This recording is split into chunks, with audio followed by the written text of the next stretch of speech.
নমঃ পার্বতীপতে হর হর মহাদেব। আমি স্বপ্না, আর আমি আজকে বৃহৎশিব মহাপুরাণের অষ্টাবিংশ অধ্যায়ের ভীমশঙ্কর আবির্ভাবের আজকে প্রথম, দ্বিতীয় এবং তৃতীয় পাঠ করতে চলেছি। তো তোমরা সকলে চলে এসো বৃহৎশিব মহাপুরাণের মধুরবাণী শ্রবণ করতে। আজকের শ্লোকটি হলো ভীমশঙ্কর নামা তম ভবিতা সর্বসাধু ইত্যবৎ প্রার্থিত শম্ভুস্তব্য স্থিত বংস্তদা। শ্লোকটির অনুবাদ হল, সুতবর কহিলেন, হে মুনীন্দ্রগণ, ভক্তবৎসল ভগবান পঞ্চানন কামরূপেশ্বর দেশে যাহার নিমিত্ত ভক্তের কল্যাণে হইলেন আবির্ভূত, সেই পুরাতনী কথা করিব বর্ণন, মনোযোগ সহকারে করহ শ্রবণ। পূর্বে ভীম নামে সর্বপ্রাণী উৎপীড়ক বলশালী ধর্মদ্রোহী ও লোক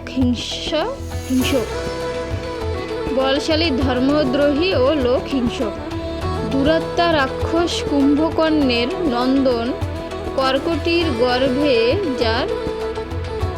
যার হইল সৃজন। দশরথ সুত রাম রাজীব লোচন কুম্ভকর্ণে যেইকালে করেন নিধন, জননীর সনে সে রাক্ষস তদবধি সহ গিরিবরে বাস করে নিরবধি। একদিন ভীম তার জননীকে কয়, হে মাতা, আমার পিতা কোন জন হয়? কেন তুমি একাকিনী রয়েছ হেতায়? অবশ্যই সত্য কথা কহিবে আমায়। পুত্রের বচনে কহে কর্কটি, রাক্ষসী হে পুত্র, তোমায় আমি বড় ভালোবাসি। তোমার নিকটে মিথ্যা না কহি কখনো, এক্ষণে শুনো তুমি আমার বচন। রাক্ষস রাবণ ছিল লঙ্কা অধীশ্বর, কুম্ভকর্ণ তাহার কনিষ্ঠ সহোদর।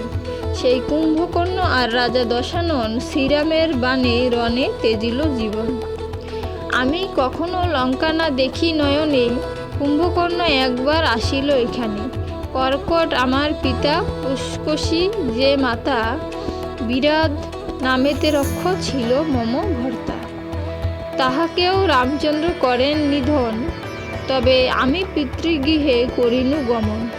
সুতীক্ষ্ণ নামেতে এক মহাতপোধন, কাননে বসিয়া তপে ছিল নিমগণ।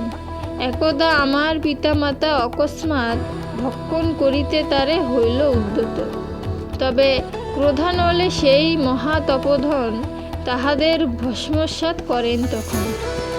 তবে পিতৃমাতৃহীন আমি একাকিনী হেতাবাস করিতেছি হইয়া দুঃখিনী।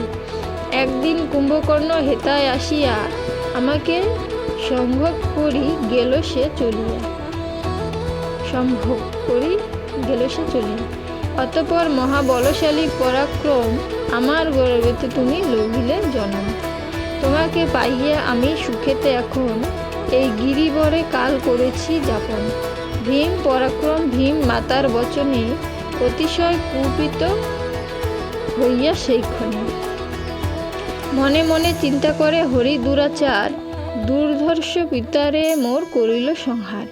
হরির অনিষ্ট আমি করিব কেমনে, সর্বক্ষণ সেই চিন্তা করি আমি মনে। আমি যদি এই কুম্ভকর্ণের নন্দন, হরির অনিষ্ট আমি করিব সাধন। বারে বারে মাতা মম কষ্ট ভোগ করে, তার প্রতিশোধ আমি দানিব তাহারে। এই মতো চিন্তা করি রাক্ষস তখন ব্রহ্মার উদ্দেশ্যে তপে হইল নিমগণ। রাক্ষস করিল তপ সহস্র বৎসর, তথাপি না তুষ্ট হইলেন ব্রহ্মাবর। অতঃপর ভীম এক পদে দাঁড়াইয়া ঊর্ধ্ববাহু সূর্যপতির দৃষ্টি নিক্ষেপিয়া করিল ব্রহ্মার ধ্যান অতি ঘর তোর।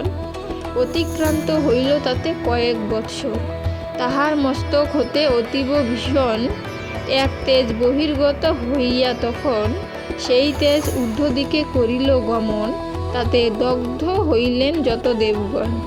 কোথা হতে এলো তেজ বুঝিতে না পেরে, দেবগণ চলে তোরা ব্রহ্মার দুয়ারে। তাহার শরণাপন্ন হইয়া তখন অতীব বিনয় করি কহে দেবগণ,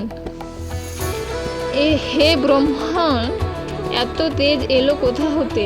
এক্ষণে আমরা সবে দগ্ধ হই তাতে। অতীব অসহ্য হইল সেই তেজ রাশি, তাই মোরা আপনার নিকটেতে আসি। ব্রহ্মা তবে ধ্যানযোগে করেন দর্শন, ভীমের তপের তেজে হইল এমন। ভীষণ ভীষণ রাক্ষস ভীম মহাতপ করে, তাতে এই তেজ বাহিরায় নিরন্তরে। সেই তেজ দগ্ধ করিতেছে ত্রিভুবন, পূর্বে এইরূপ তেজ না দেখি কখনো। দেবগণ কহে, হে রাক্ষস এখন, এই রাক্ষস এখন যাহাই চাহিবে তাহা করুন অর্পণ, নতুবা তাহার তেজে আমরা সবাই এক্ষণে হইব দগ্ধ, নিস্তার যে নাই। আজকে বৃহতশিব মহাপুরাণের অষ্টবিংশ অধ্যায়ে আজকে প্রথম, দ্বিতীয়, তৃতীয় পাঠ এখানেই সমাপ্ত হলো। আর বাকি পাঠগুলো এরপর কয়েকদিন পাঠ করলে অষ্টবিংশ অধ্যায় সমাপ্ত হবে। তো সকলে অবশ্যই প্রথম থেকে শেষ পাঠ অবধি অষ্টবিংশ অধ্যায় শ্রবণ করার চেষ্টা করবে, সকল পাঠগুলো বা বৃহতশিব মহাপুরাণ পাঠ করার চেষ্টা করবে। তো আজকে আমি এখানে সমাপ্ত করছি। সকলে ভালো থাকবেন, ধন্যবাদ।